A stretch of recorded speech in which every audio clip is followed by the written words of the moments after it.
Hey guys, since PO2 is delayed and I had quite a lot of fun with the Settlers League, I decided to try out the Settlers 2.0 event with the Lantern mods.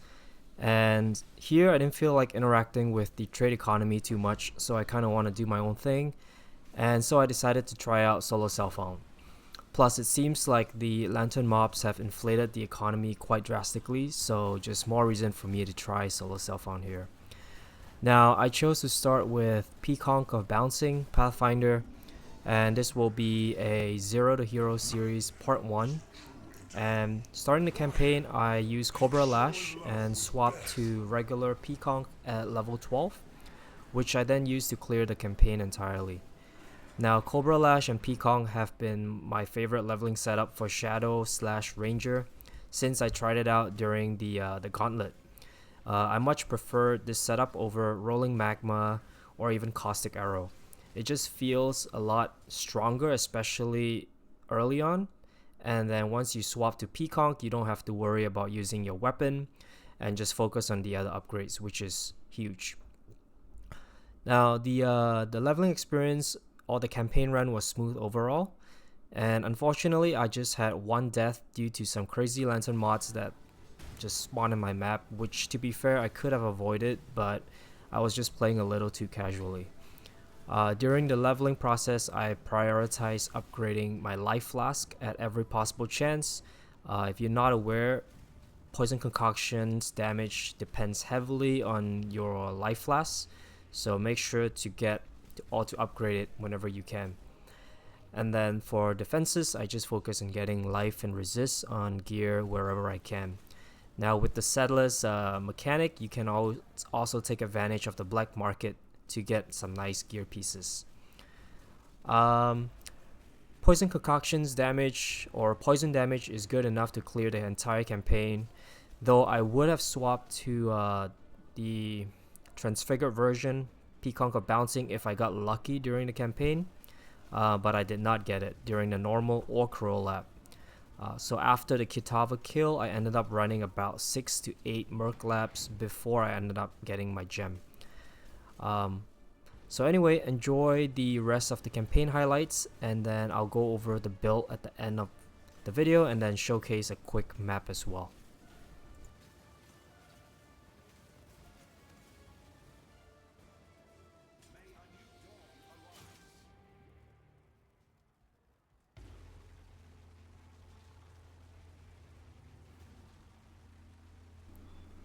Alright, so just gonna go over the build here real quick.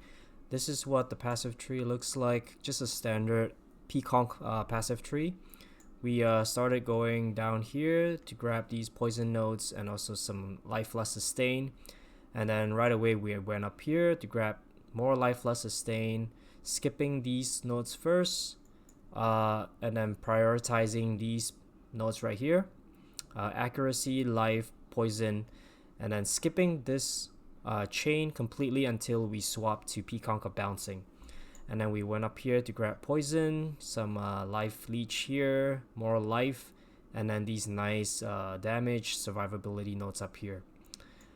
For Ascendancy, we started with Master Toxicus, and then we went to Wither, and then we're gonna fill out these ones right here for Master Surgeon.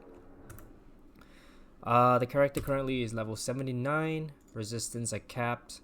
We're focusing on evasion, and suppression is almost capped as well. We have lucky suppress, so that's pretty much capped.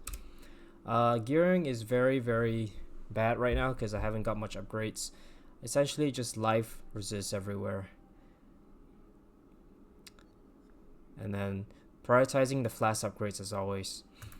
So we're going to show a quick map here, running a T5. And just to show what the damage looks like, keep in mind we are on a fall link. I have not even maxed out on the damage potential of this build, but it's able to clear the contents just fine. And if you haven't played this lantern mechanism, there's a ton of videos out there. Essentially, you just want to pair the best mod you want with typically the monster with pack size nodes here. That's generally what I look for. Oh, and for Atlas, we are doing a solo self-found Atlas, so focusing on Expedition, June missions, and then we're gonna grab the Unwavering Vision first so we can fill out all our expedition nodes, June missions, and maybe even harvests.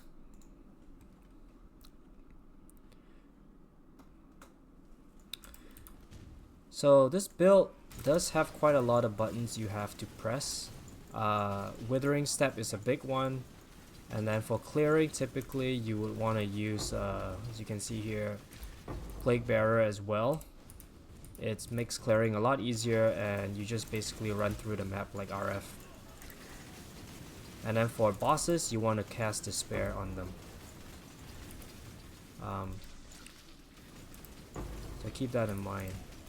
The damage, as you can see, this is only on a 4 link, and it's already pretty good.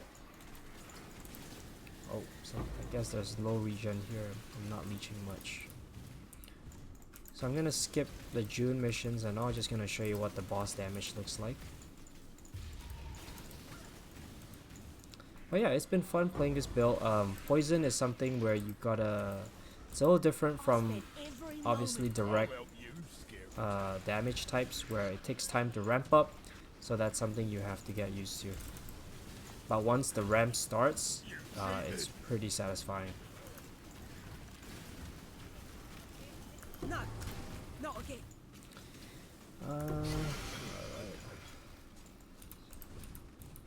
Alright, we're gonna clear, and Expedition works quite well with this this build as well, just because you are sort of poisoning everything, and as long as you don't grab the immune to poison node, your damage is actually quite nice.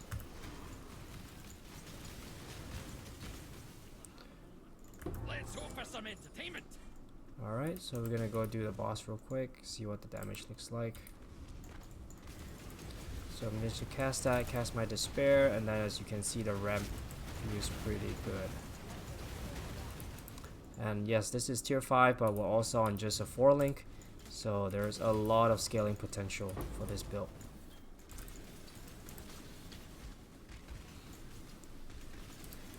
And I know a lot of people swap to Viper Strike during the late game just because that deals more damage, but that's an option as well that you can pivot from this build. But yeah, that's what the map showcase looks like. In the next few days, I'll try to play more and get some upgrades and then make a follow-up video. But if you have any questions, feel free to comment in the comment section below and let me know your thoughts. Peace.